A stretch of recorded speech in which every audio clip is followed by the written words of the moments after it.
Right. We're here to talk about everything Nova Cascade, and especially what's coming up, I'm assuming this year with the Boxman No, next year, next year. next Right. Okay. April, next April. So we're a good way So, off at the moment. yeah. Well, what I'm going to do as we go along is I'm going to be sharing some sort of images and a little bit of music as well. And Sure. right about now will be the cover of the Boxman, the painting that was sent to me, which I think is gorgeous. There's the man sat on his bench. He's got his cards. There's a city in the background with the birds flying. There's a great big tree to the side. He looks a little bit, I don't know, I think sad's not the right word. He looks a bit lost. I don't know, but I'm taking there's a story there somewhere. Yeah, there is a story, and um, for the first time ever in Nova Cascade history, this will be a concept album. Right, great.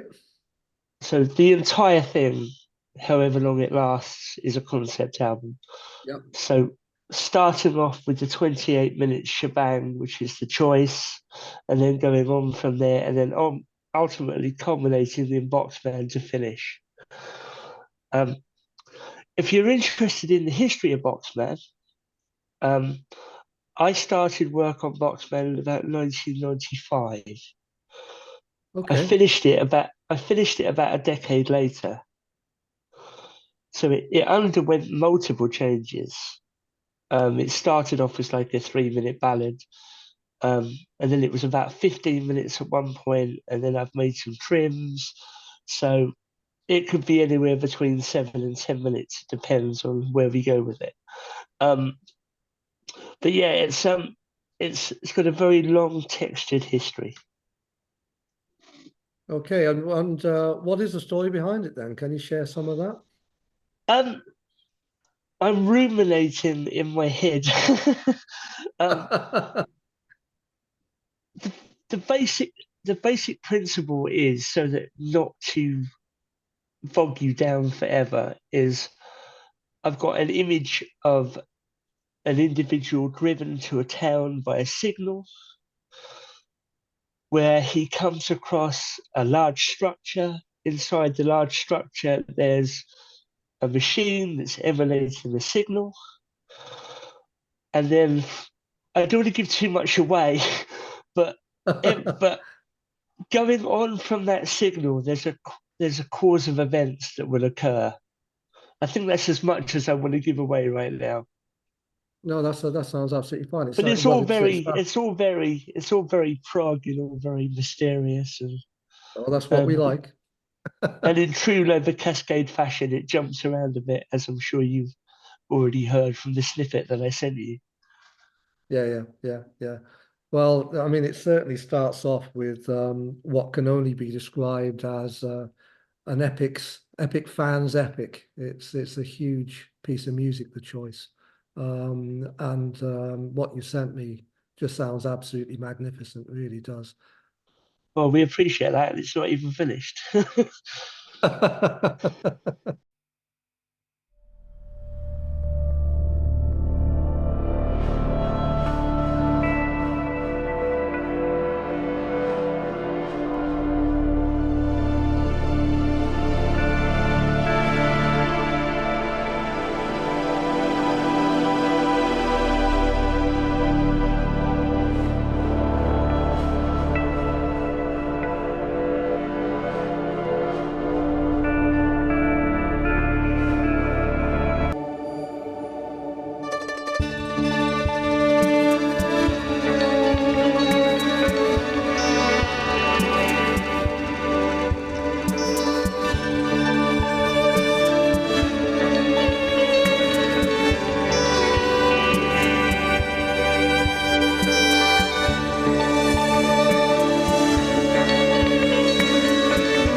So in terms of that, I find it all fascinating because obviously you'll be recording remotely. You will send out your idea. You started off, and then Colin, Dave F, and Charlie will pick up some of that, add a little bit. You swap it here, there, and everyone. I'm interested in Yes, how you yeah, do it yeah. all. It's all very much an organic process. What generally tends to happen um, is that I will, I will create a complete structure of a song. Right. Um, as much as I can put of myself into it, as far as I can go with it, and then I will send it normally first to Colin at the moment. It normally goes to Colin first, and then depending on who's going to jump on next, it could be Nina for the violin, or it could be Yeah. Charlie. Um, Dave tends to record second to last normally. Don't you, Dave?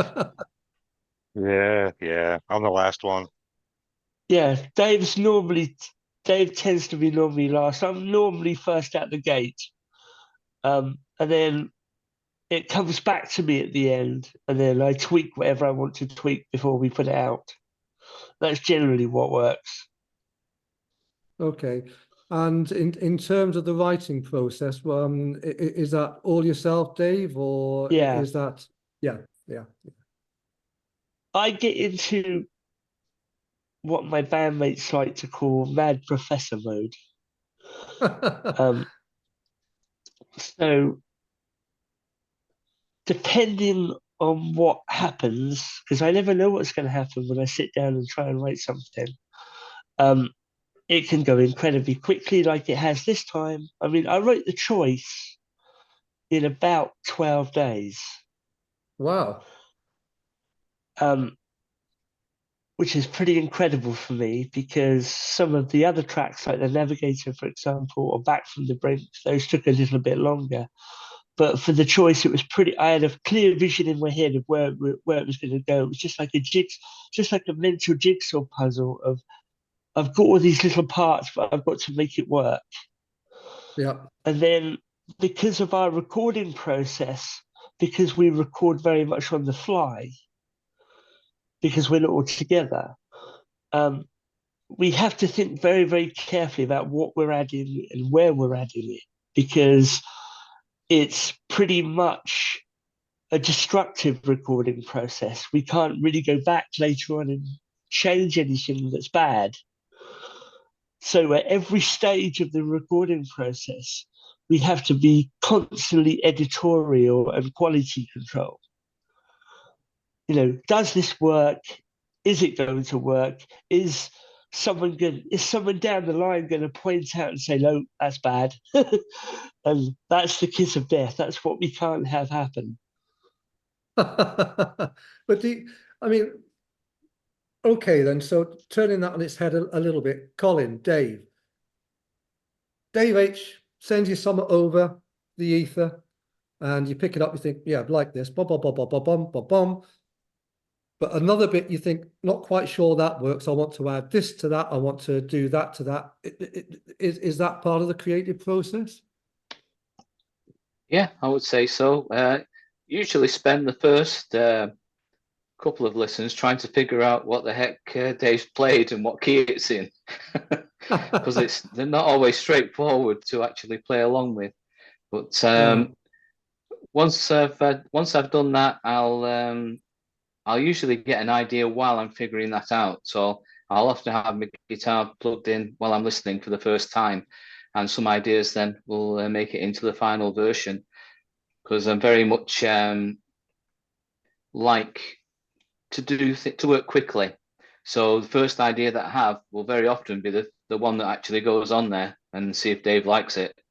It's a little bit different to how I'm used to working when I collaborate with people, because as Dave said, this is a more destructive one. We actually record and send the whole track back as one file, whereas Right. normally I might work with a project of the different stems of the track, and those can be modified afterwards. With working with Dave, what you actually put down there, it's there. You can't really do much of it afterwards, or apart from redo it again. No pressure then. No, it's I like the challenge of it, and I like the speed of it as well. You know, because I work really fast. Mhm. I usually can turn the track back round again in a day or two if I'm at home. So yeah, it's good. Once so far, I've been lucky. I've managed to work out how to play the thing. So I like to be able to add a bit of variety to it as well. I think you probably find on one of the tracks in particular, I sent something back that probably made Dave step back a little bit because it was a little bit out there, wasn't it, Dave? It works though, so Yeah. I like to Well, give them as much freedom as possible, Steve. Really. yeah, which is great, and it sounds like it because what I was going to go on to say is that it sounds like a band. Yeah, it doesn't sound like something that's been spliced together. It sounds like a band working together and loving what they do together. Everything I've heard from you.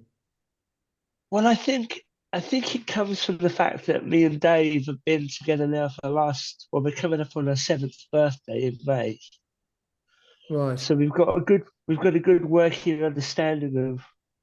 So me and Dave, we gel really well together. So we're like the foundation, if you like, and of Yeah, course Charlie as well when he's around. Um, so there is that. There is a core band there for sure, and of course when Eric was around, there was a band there as well. So of course. um, Well, and we're going to I talk I about it. tend Yeah. to I don't want to blow my own trumpet, but I tend to have an instinct for what musicians I know that I can work with. Yeah. So when picking musicians to work in the Cascade, I trust my instincts, and so far, fingers crossed, it's worked. Yeah, well, it all sounds fantastic. So Dave, this 7 years together, that's longer than most marriages I've come across. Not bad, is it? Dave, that was to you. Oh, yeah, it's pretty good. We've been together for a while. Not too many fights, you know. How often, as a matter of interest, how often do you get together physically, face to face? We've never met. No, Right, okay, not yet. okay. Only to I think to my knowledge, I've only met Charlie and Charlie's met Colin, and that's it. And obviously, Yeah, we went to see Eric before he of passed. course. Yeah, yeah. I mean, I can't imagine.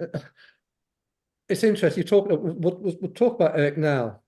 You're talking about working together and that sort of instinct, Dave. Actually, I'm the complete opposite. One of the reasons why I started the website was I had a wee bit of a fallout with the people that run Prog Archives. Not a desperate fallout, but I don't like being told what to do, quite honestly.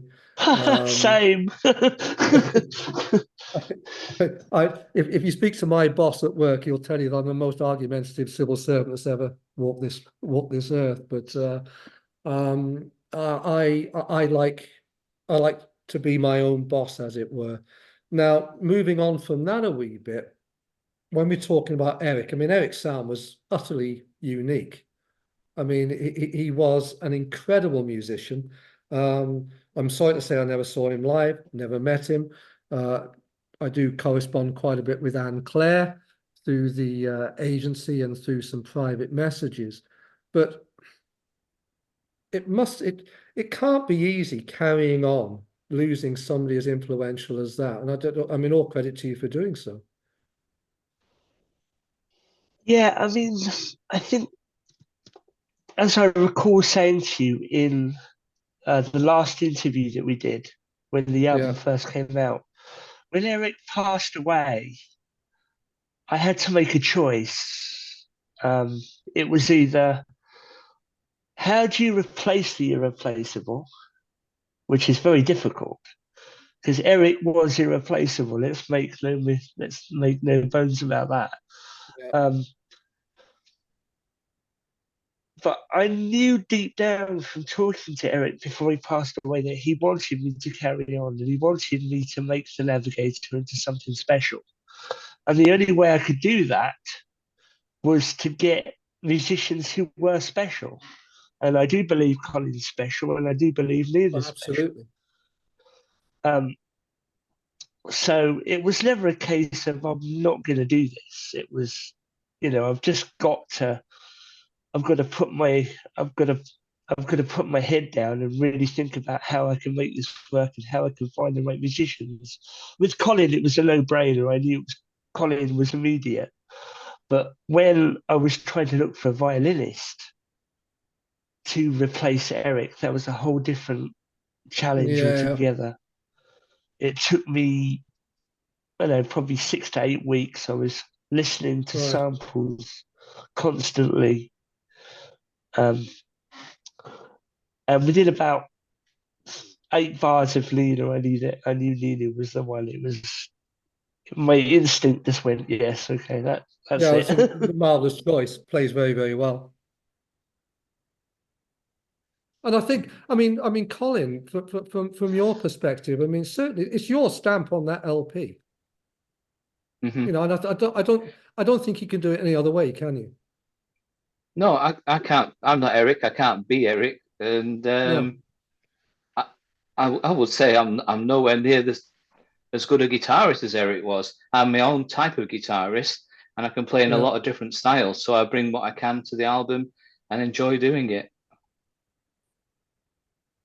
And I did see, I think it was a post on social media, although I might be wrong. But you just sent another 4-figure check along to the Pancreatic Research UK charity, which is an absolutely incredible achievement. Well, it's not that we just sent one. We've just hit our target. I had a modest target in my head of reaching £1,000. I thought if I could reach £1,000, that's a generally nice testament to someone.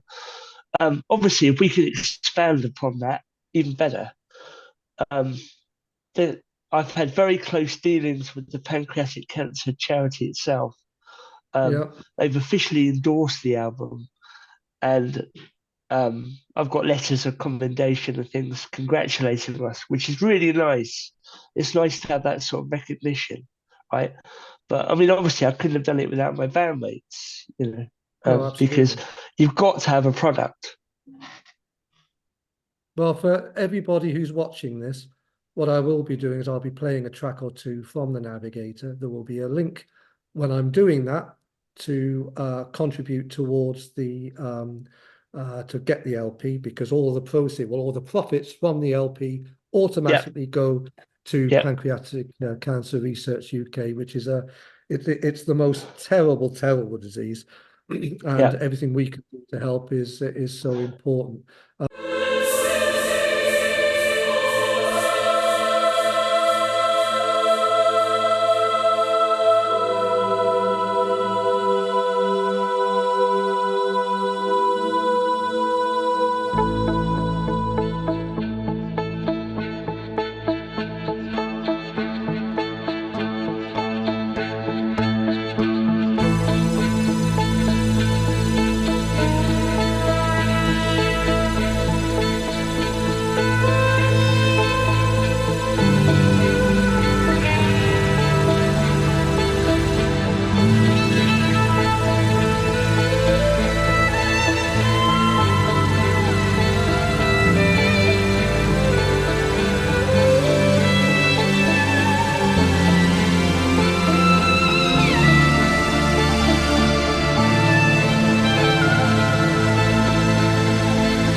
I mean, I have to say that I thought when you listen to it, and actually listening to the choice that you sent over, Dave, um, I don't like I don't like subdividing music into these subgenres or categorizing music, because music's music at the end of the day.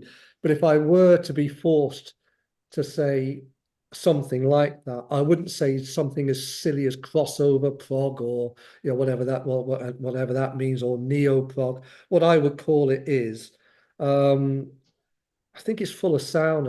I think it's not just ambient; it's melodic. It's something that fills the room when you play it. Is that about as fair as it gets? Yeah, I mean, I always like to, ever since I started writing music when I was 19 years old, I've always wanted to create music that's got layers and layers and layers and layers. So Yeah, yeah. your first listen isn't the same as your 50th listen. So you're still hearing things. So I spend a lot of time like a magician, like a sleight of hand. I'm always sticking things into the soundscape that you may not immediately pick up on first time. It's there if you pay attention. No, I think that's absolutely right. How about you two? If I were to force you in an interview style, which it isn't really, it's a chat, but if I were to force you two to say, how would you describe Nova Cascade's music? What would you say? The one that comes off the top of my head easiest is ambient prog, really, because I just say it's not strictly ambient, because it also has a lot of non-repetitive melodies, and ambient Mhm. tends to be more repetitive and Agreed. floaty, whereas it does have a beat to it, and it has a lot of variety to it as well. But there are ambient sections of it, which could be seen to be a progressive form of ambient, if you like, stretching the boundaries of ambient, as progressive rock stretches the boundaries of rock. Yeah, no, absolutely. And that, to me, that's what progressive rock is. It stretches the boundaries. It gives you something new.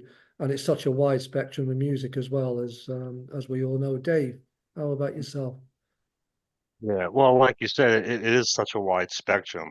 I mean, when people ask me, I tell them it's ambient prog, but in trying to explain it to them, because not everyone knows what that means, I say it's spacey. It's a spacey prog, but it depends on which song you're talking about and which album, because it does change. You can't, I Yeah, don't think you can really fit us into one specific category. We do float around from category to category, depending on the song and the feel of the song, and things such as that. So I just tell people ambient prog, but it's so much more than that. yeah, no, I agree. And actually, spacey is a good word. I like spacey, but it's not spacey in the sort of space type rock that Hawkwind, for example, Right. was so proficient at. It's this huge, wide open space that the music fills, and that's probably the best way I could describe it. Yeah, I and think that's what I meant pretty much.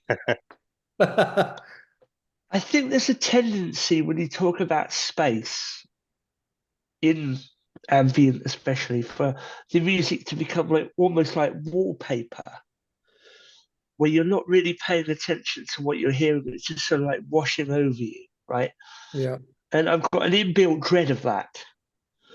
Um, so what we try to create is, yes, people have said that you can sort of close your eyes and drift away on the albums. That's fine, right?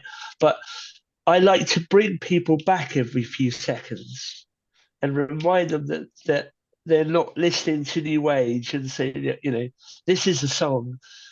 There is yeah, a direction. There is changes that will be unexpected. And I think that's something I can say about the choice, probably more than any other thing that Nova Cascade has ever created, is you will not know where you're going with that.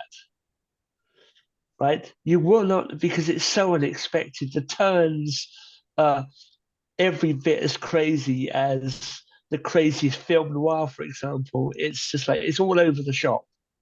But there is it a is. direction and there is a cohesion, and it's not just like we're going to fill up two sides of an album playing four chords. It's a bit. It has. There's a motive and there's an intent there for sure. Yeah, well, what I've done, Dave, is I've using my finest editing technique, splice together about a couple of minutes of this just to play listeners. I think you're absolutely right, uh, and I love it. You hear a certain note or you hear a certain change there, and you think, bloody hell, what's going on? Which is absolutely fantastic. That's intelligent music, isn't it? Music's supposed to make you think. I think that if I were to be asked to describe progressive rock, going back to what you were saying before, Colin, to me, progressive rock is music that makes you think. It's intelligent music, no more, no less. Yeah, it encourages you to listen critically, Yeah. if you like, rather than just listening to the lyrics in a pop song or tapping your foot to the beat. No, agreed. And I think the Navigator did that extremely well. And I think I did say in my review of the Navigator that it was comparable to Oldfield at his best, and I meant that. And that doesn't just That's mean, probably although, the greatest compliment I've ever had. well, Um, it's the case. in fact, I had to. I don't want to say educate, but I had to let Dave know just what a big deal that compliment was, because I think Dave wasn't aware of Mike Oldfield at all. Oh, Were right, you, so that's Dave? interesting. Oh yeah, but he made me very, very aware. He sent me a few videos of Oldfield's work from back in the day, and top quality stuff right there. That's all I can really say about it. Top quality. But Oldfield was, you see, moving on, going back to what we've just been talking about, Oldfield is actually probably one of the epitomes of that huge range of music. I know he's everybody, when they hear Mike Oldfield, they think Tubular Bells and you know, we could probably spend the next hour just talking about those. But I especially love his guitars LP. I think some of the more melodic instrumental LPs he did were fantastic. But actually, I quite like the pop rock LPs as well. I thought the last one, Man of the Rocks, I thought that was a great piece of music, personally. Yeah, Oldfield really, well, he pretty much came out of nowhere, didn't he? Blew everyone's socks off with Tubular Bells. I don't think anybody saw that coming. No, Um, no. especially not Richard Branson. Well, no, I mean, we'll talk about that now because yeah, I was reading, probably for the umpteenth time, a story about Oldfield, this callow youth turning up at Branson's mansion. I mean, he was extraordinarily shy, and Branson was not, complete opposite. So, with the three of you, when did you start? I mean, musically now. So, Dave, you first. What was the start of the journey? Well, I started when I was 19. Um, it was pretty much, it was a journey really in all respects, because I really was in the dark. I had no musical training whatsoever. I've never had a musical lesson in my life. Okay. So no knowledge of scales or theory or anything. So everything's self-taught.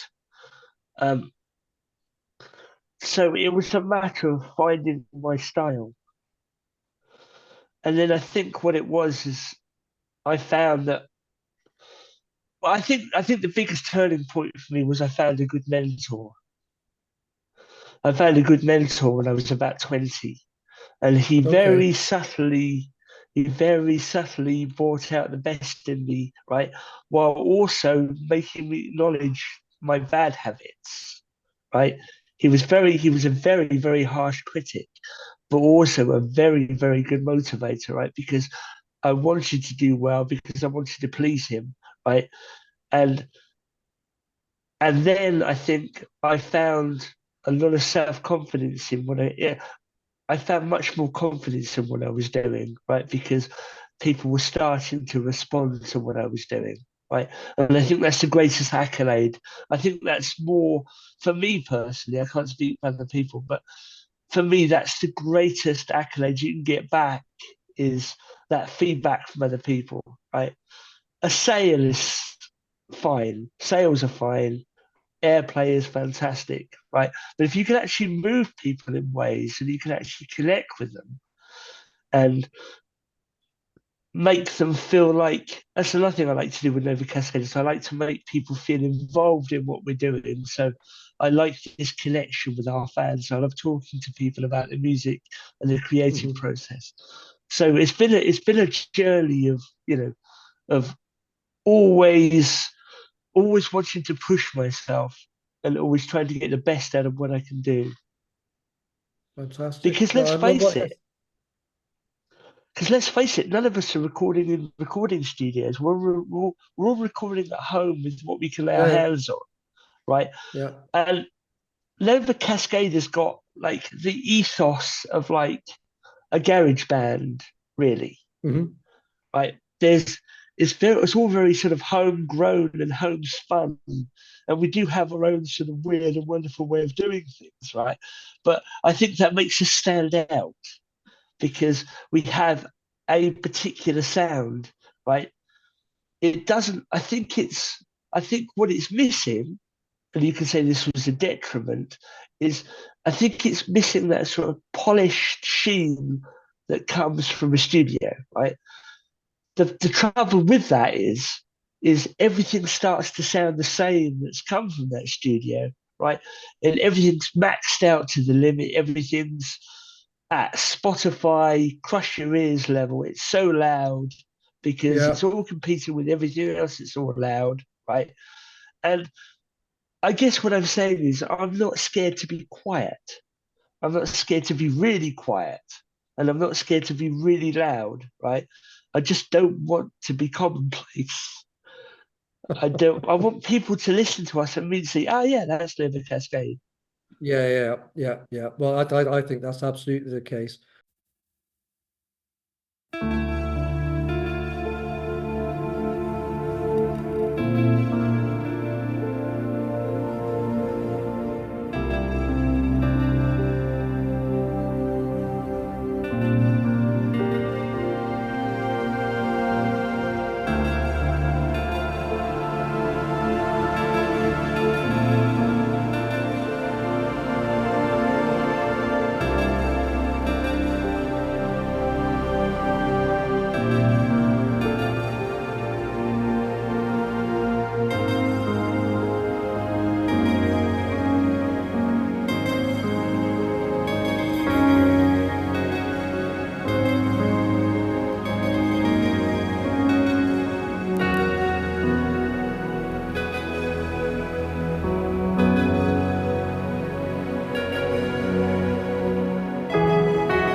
So Colin and Dave, how long have you been Yeah, at this well, musical nonsense?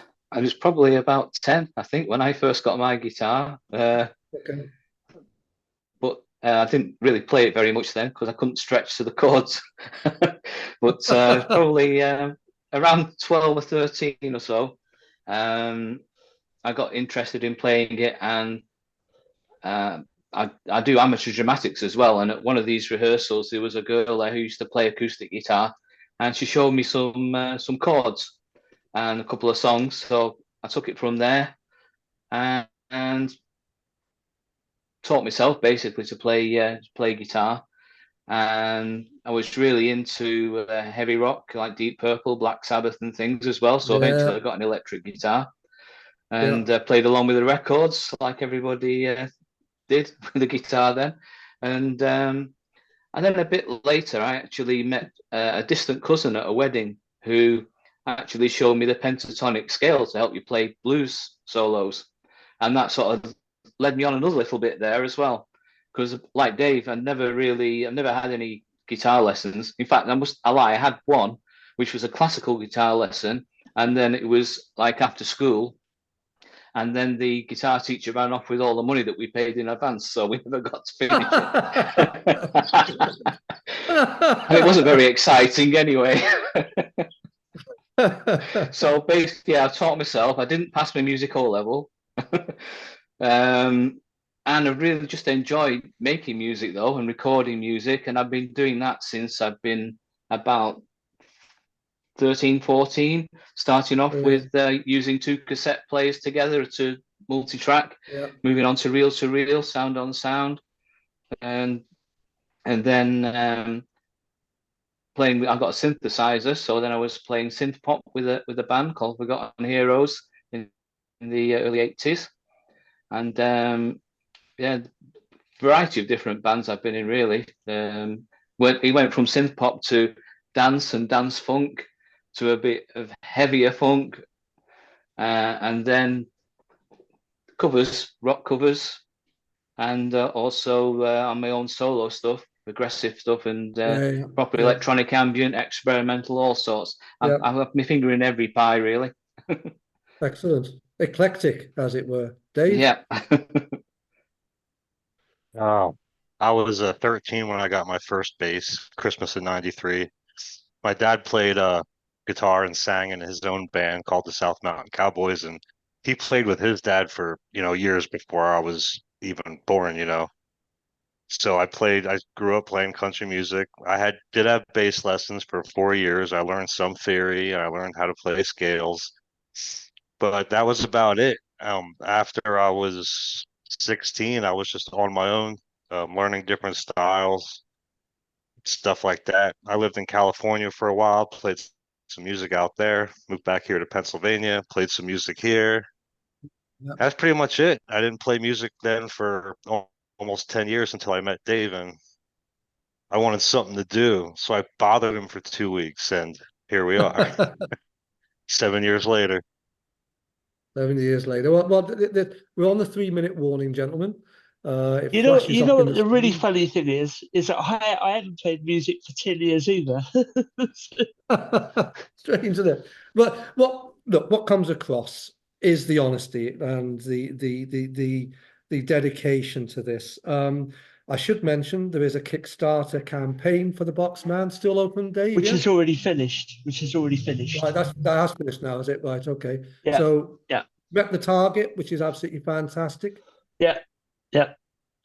Brilliant. So now we've So got now we've got a year to prep. fantastic. So hopefully look forward to it. It's something like 12 months time to the LP coming out. And I see No, looking at three. 2025, Steve, not this Yeah, yeah, year. yeah. No, that's what I Yeah, mean. Yeah, yeah, yeah, yeah. yeah. Next year. I just thought I heard you say 2 months now. So No, 12. panic, panic. I won't Yeah, rush you. 2025. Yeah. Fantastic. And hopefully looking at three extraordinarily young men in front of me, many more years of Nova Cascade to come. That's us. Hopefully. Yeah. Plan, drive it till Look, the wheels fall off. Yeah, well, that's all any of us can do, isn't it? Look, gentlemen, Right. it's been a real pleasure. We've obviously, Dave, we've done a couple of interviews over the Word documents. I'm starting to get used to this now, this Zoom palaver, but this is far, there's the cat making a brief appearance. This is far more personal. So it's been absolutely fantastic meeting. Maybe we can come back just after the album's release, Steve. Maybe that would be a good Without a idea. shadow of a doubt, we will. Yeah, and we'll talk about each track. We'll probably play each track, and we'll have some more fun. But for now, thank you so very much for joining me. It's There'll our be loads pleasure, of Steve. bands Thank you very coming up much now. for having us. Thank Fantastic. you. Thank you, boys. Thank you. Thank Cheers. you. Bye now. Bye. Take Bye-bye. care, everyone. Bye. Bye. Bye. Auf Wiedersehen.